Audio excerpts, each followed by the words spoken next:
Capítulo 19 de Atos na Bíblia, a mensagem. Enquanto Apolo estava em Corinto, Paulo seguiu o caminho pelas montanhas e chegou a Éfeso, onde encontrou alguns discípulos.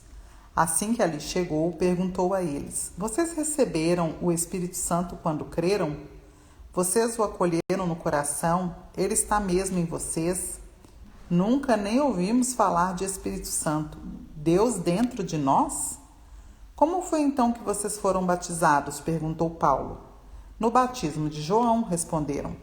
Paulo disse, isso explica tudo. João pregou um batismo de mudança radical de vida para que o povo pudesse estar pronto para receber aquele que viria depois dele, Jesus.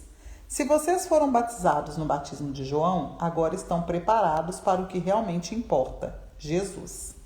E eles estavam. Assim que ouviram isso, foram batizados no nome do Senhor Jesus. Paulo impôs-lhes as mãos sobre a cabeça e o Espírito Santo veio sobre eles. E louvavam a Deus em línguas e falavam a respeito dos atos de Deus.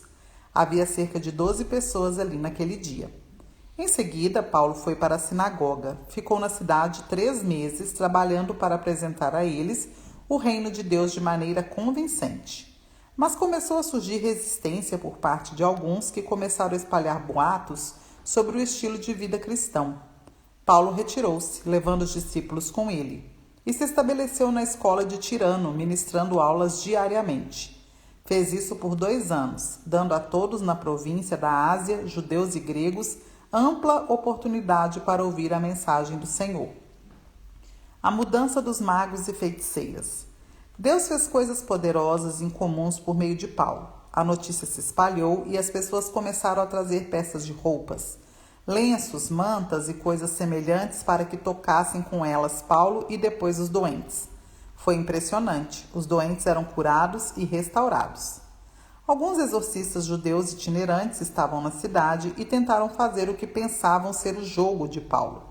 Mencionavam o nome do Senhor Jesus às vítimas de espíritos malignos, dizendo: Domino você pelo Jesus pregado por Paulo. Os 7 filhos de um tal de Seva, sacerdote principal judeu, tentaram fazer isso com um homem e o espírito maligno respondeu: Conheço Jesus e já ouvi falar de Paulo, mas quem são vocês? Então o possesso ficou enlouquecido, pulou sobre os exorcistas que levaram uma boa surra e ficaram de roupa rasgada. Nus e sangrando, eles fugiram dali. O fato se tornou conhecido de toda a Éfeso entre judeus e gregos. Espalhou-se a convicção de que Deus estava por trás de tudo aquilo. A curiosidade a respeito de Paulo transformou-se em reverência pelo Senhor Jesus. Muitos dos que creram abandonaram a feitiçaria.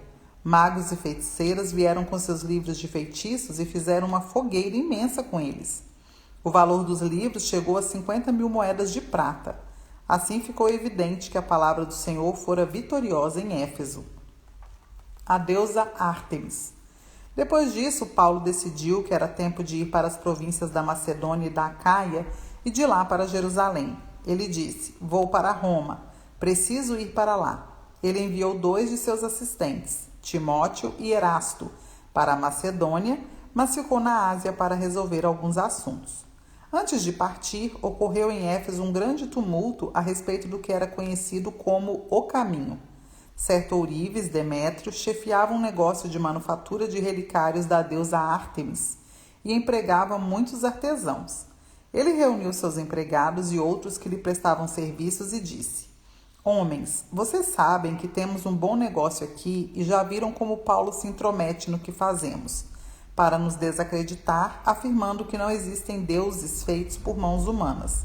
Muita gente o apoia, não apenas aqui em Éfeso, mas por toda a província da Ásia. Não apenas nosso negócio corre o risco de ir à falência, mas o templo da nossa famosa deusa Ártemis acabará em escombros quando sua reputação gloriosa se for. Não se trata de um assunto local, o mundo inteiro adora nossa Ártemis.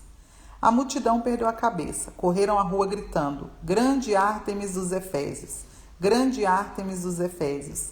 Eles puseram a cidade inteira em polvorosa, correram ao estádio e agarraram 2 dos companheiros de Paulo, os macedônios Gaio e Aristarco. Paulo queria ir também, mas os discípulos não deixaram. Alguns líderes religiosos de destaque da cidade, simpáticos a Paulo, concordaram, não se aproxime daquela multidão de jeito nenhum. Alguns deles gritavam uma coisa, outros gritavam outra. Muitos nem tinham ideia do que estava acontecendo ou por que estavam ali. Enquanto os judeus empurravam Alexandre para que ficasse à frente do povo e assumisse o controle, diferentes facções reivindicavam sua liderança. Ele os repreendeu e os fez calar, gesticulando energicamente. Mas no momento em que Alexandre abriu a boca, perceberam que ele era judeu e gritaram: "Grande Ártemis dos Efésios, grande Ártemis dos Efésios", e gritaram por 2 horas. Finalmente o escrivão da cidade fez a multidão se aquietar e disse: "Caros compatriotas, será que alguém em algum lugar não sabe que nossa querida cidade de Éfeso é a protetora da gloriosa Ártemis e da sua imagem sagrada de pedra que caiu do céu? Considerando que isso não pode ser negado, é melhor que cada um de vocês vá cuidar da sua vida. Tal conduta é indigna de Ártemis. Os homens que vocês trouxeram aqui não fizeram nada para prejudicar nosso templo nem nossa deusa. Se Demétrio e sua associação de artesãos têm alguma queixa, poderão apresentá-la no tribunal e fazer as acusações que quiserem.